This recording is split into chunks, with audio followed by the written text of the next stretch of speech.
السلام علیکم ګرانو دوستانو. نن به زه تاسو ته وایم چې په نړیوال جام کپ کې د افغانستان او د پاکستان چې کومه تمریناتي لوبه ترسره سوله، په دغه لوبه کې محمد نبي یو ځل بیا په زړه پورې بیټنګ نندارې ته وړاندې کړې ده. ویډیو تر اخره پورې وګورئ. په هر څه به تاسو پوه سئ او که تاسو هم په نبي باندې خوشحاله سوي یاستئ، دغه ویډیو هم در سره حتما لایک کړئ او لاندې په کمنټ کې افغانستان زنده‌باد در سره ولیکئ. زه به تاسو ته وایم چې نن د افغانستان او د پاکستان پریکټس لوبه ترسره سوله چې په دغه لوبه کې افغانستان اول بیټنګ ترسره کړ. 155 رنز ټارګټ پاکستان ته ورکړی و.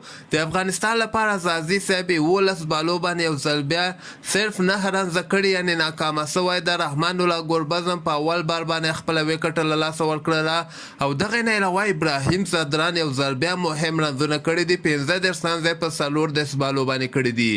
د نه علاوه درویش رسولي 3 رنزه کړي او نجیب زدران صرف 6 رنزه کړي دي. خو لاندې کې یو ځل بیا محمد نبي مهم وخت کې د افغانستان لپاره په 13 بالو باندې 50 مهم رنزونه وکړل چې د افغانستان دغه ټارګټ 155 رنزو ته ورساوه. کنه یو وخت کې داسې معلومېده چې افغانستان به صرف 110 یا 110 رنزه ټارګټ پاکستان ته ورکړي، خو د نبي او د عثمان غني مهم رنزونه چې لاندې افغانستان لپاره وکړل. د دغه افغانستان ټارګټ 155 ته ورساوه. عثمان غني په 10 بالو باندې 12 مهم رنزونه کړي دي. خو بل طرف ته د پاکستان بیا 19 رنز دي او 2.2 ورو کې دغلته باران شروع سو او اوسه پورې دغه باران روان ده. داسې ښکاري چې دوباره به دغه لوبه شروع نسي او دغه لوبه به مساوي پای ته ورسیږي. بیا هم که چېرته دغه لوبه شروع کېدونکې ده نو اورونه به کمیږي.